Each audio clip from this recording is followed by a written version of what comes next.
TGIF. This is the Friday episode of the UFO Report, so somebody cue the music.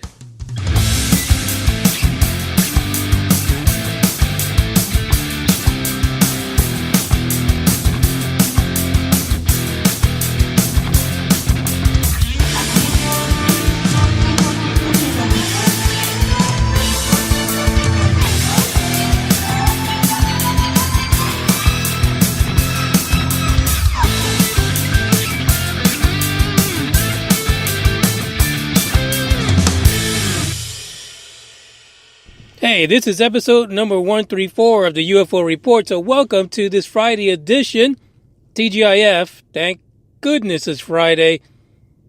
For those of you who work Monday through Friday, it's great, but for those of you who've worked the weekend, you're probably saying, F off, man, Moonraker, I gotta work tomorrow. And then there's some of you that are gonna go out and party tonight, and you won't even remember the weekend even happened. Those were the good old days.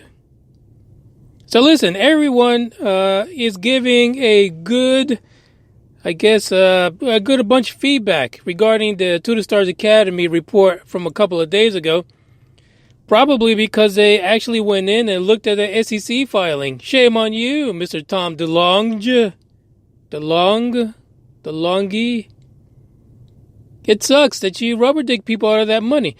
And I just want to say for the record, it's very possible that Mr. X Blink-182 will be able to pull it off in some way or another. And like I said, end up on his special Blink-182 ship on Mars before everybody else gets there. But I'm not holding my breath for that because we don't have that kind of time, Jim. But in other news, I'm also getting names. People are sending names in for the 2018 Rubber Duckies. I'm so excited that people are excited about this because I cannot wait to crown another Rubber Dicker of the Year. What I want to say is I'm going to try my best to collect all those names. It is very difficult because they're being posted everywhere. And it's only yours truly, Manny Moonraker, recovering the data. So I am going to figure out a way to have everyone post their suggestions next week on UFOBusterRadio.com. One place. Not Facebook, not Twitter, not Instagram, and not the failing, no fucks given, Google Plus. You bastards. So yeah, it's going to be through UFO Buster Radio because I need to get them all in one place. And listen, I want to suggest this because we haven't heard about this guy in a while, and I really think that this year should still include Igor Asherbelly. I think that we should not forget him, and I think that if we do some research, we might just discover that Igor has been pretty busy getting his Asgardians into space eventually.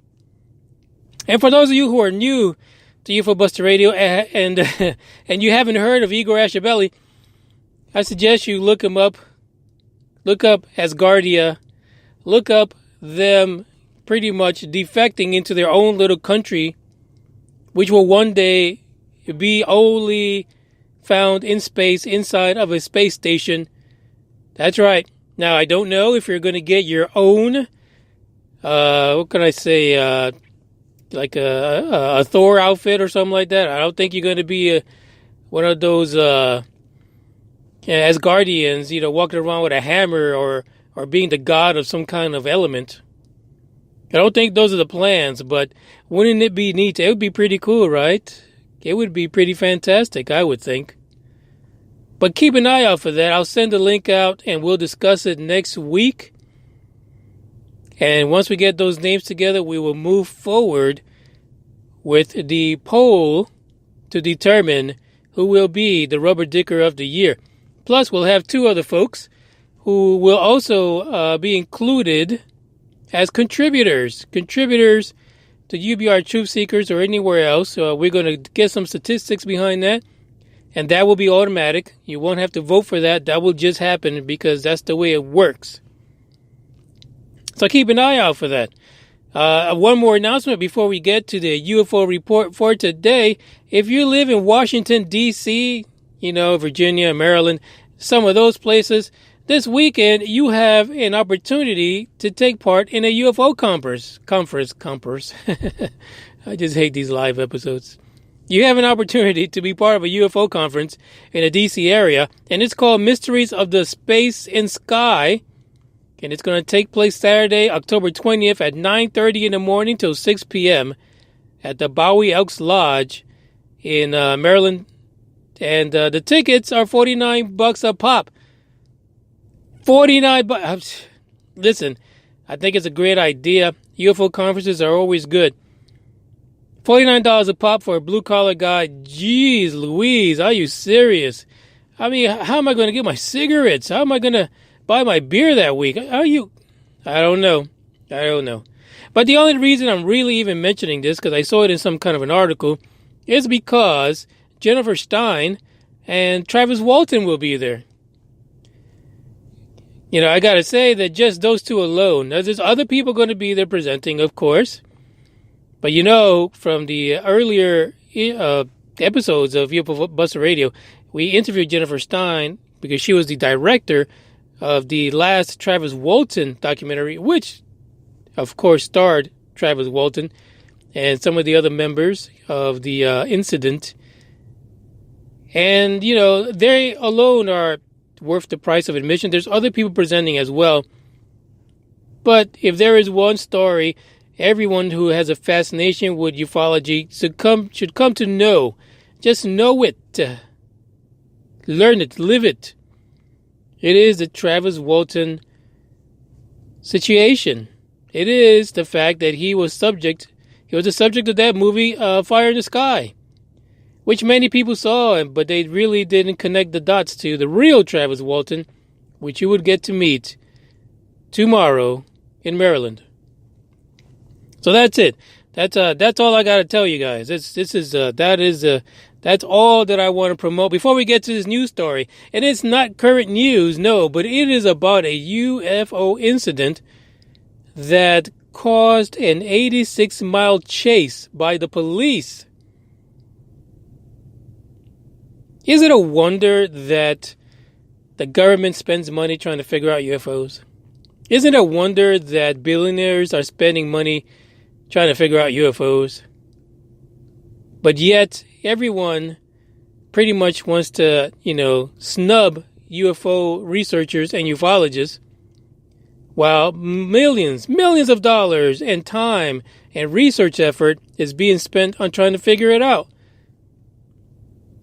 It is one of the craziest situations ever.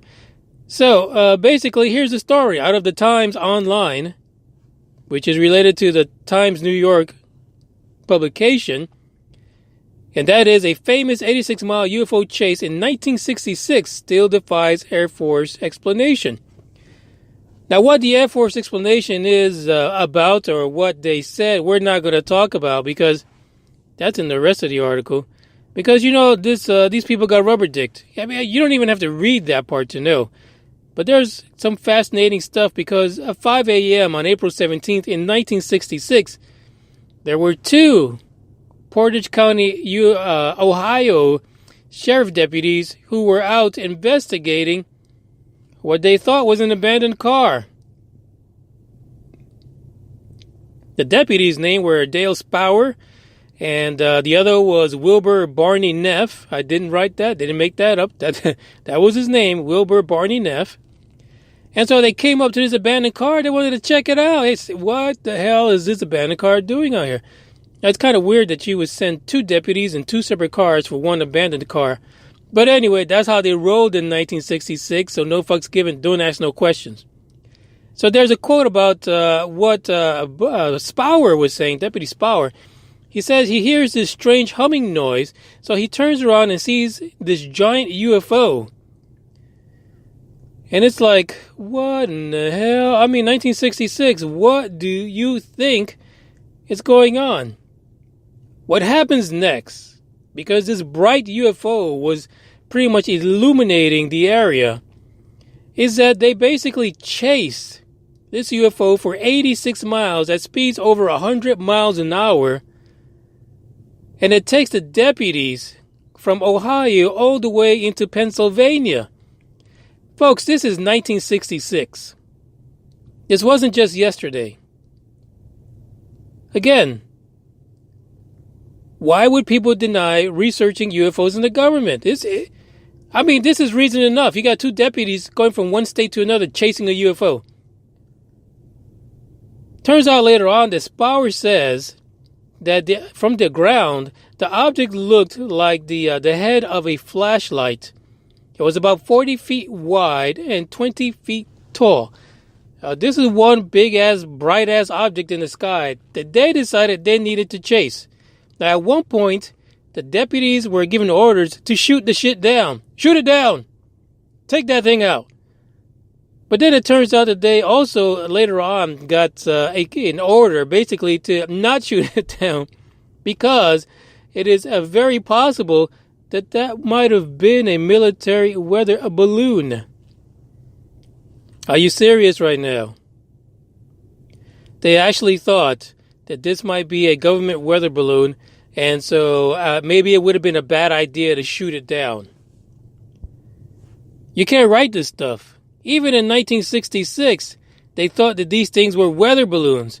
But there's a problem with this weather balloon because weather balloons usually don't change direction and travel at 100 miles an hour that low. But that something else really happened because there was a point where they were going through a lot of bridges. You know how it is, country roads. Even in regular highways now, there's bridges everywhere. So apparently the cars bottlenecked at one point through the bridges. And this government weather balloon, I'm doing the bunny ears right now, hashtag holy crap. And this is what Spower said, just to be clear. He says, when I came out from under the bridge, it came down and watched and waited for us, watched us, just as though it knew these two cars were following it. So this government weather balloon actually stopped while these two deputies were trying to get out from under these bridges. And it waited for them. It's kind of like Wile E. Coyote in the Roadrunner. And so the weather balloon, that's what we'll call it, even though we know it's a UFO, the right weather balloon decided to stop and wait for these two deputies to come out from under the bridge so that it could resume the chase. Either in 1966, they had the best weather balloon technology ever known to man, or we've got a problem here, NASA. Houston, we have a problem.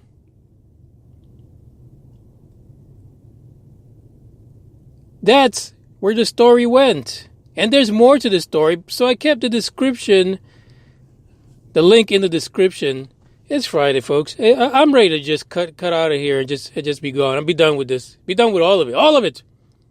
So anyway, the link for this article is in the description. Check out the rest of the story because, of course, we got some Project Blue Book action in there somewhere. And the Air Force provides an explanation. And of course, it's the weather.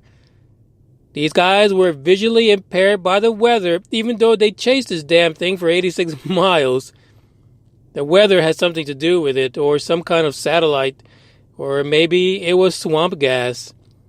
86 miles worth of it that caused them to follow this so-called unidentified flying objects. But check out the rest of the story and see why the explanation by the Air Force was hashtag no fucks given. We're just going to say whatever the hell we want, so step off. We don't got to give you shit for explanations. But it's an amazing story, right? Here again, we get this intervention by the Air Force or that's the way it goes, right? Some kind of government branch is going to come in, whether it be military or from a government official coming in and kind of shitting all over the UFO experience, but yet the explanations are just not there. They make no sense. It's all about changing the narrative to where it looks like these two deputies were just not skilled enough to accurately identify what they saw. And to be honest, anyone that thinks a weather balloon would exhibit that kind of behavior because Deputy Spower even said it clearly looked like this thing was under intelligent control. It wasn't a balloon that decided to stop at all the bridges so that they can come out and watch it go away. It's a situation that continues today. Thank you, deputies, for pointing that out to us. And to the Stars Academy, that situation is another situation that continues today. So basically, people who believe get it from both ends. They get it from rubber dickers like Tom DeLonge and the cronies. And they also get it from the people that are supposed to be watching over us. We get it from them too, because they'd rather we not know. Because they want to know first. So this is the report for today. It's a good story. Listen, go in there and check it out. I mean, come on. I can't tell you the whole story. I left a cliffhanger for you for a reason. I'm trying to prompt you guys to investigate, research, read. And guess what? There's a bonus in this one. Because if you're not into reading, there's a YouTube video link. You can actually go to the link and watch a report of the story as it happened. And it even shows little news clips from newspapers way back then in the 60s regarding the incident. So that's your bonus. That's the bonus package just for you, the listener. Don't forget to follow me on social media, Facebook, Instagram, and lastly, the tweeters. And visit UFOBusterRadio.com once in a while, because you can pretty much listen to the show from there as well. Until next week, sayonara, bye-bye, ciao, andiamo. I'm out of here. Time to start the weekend.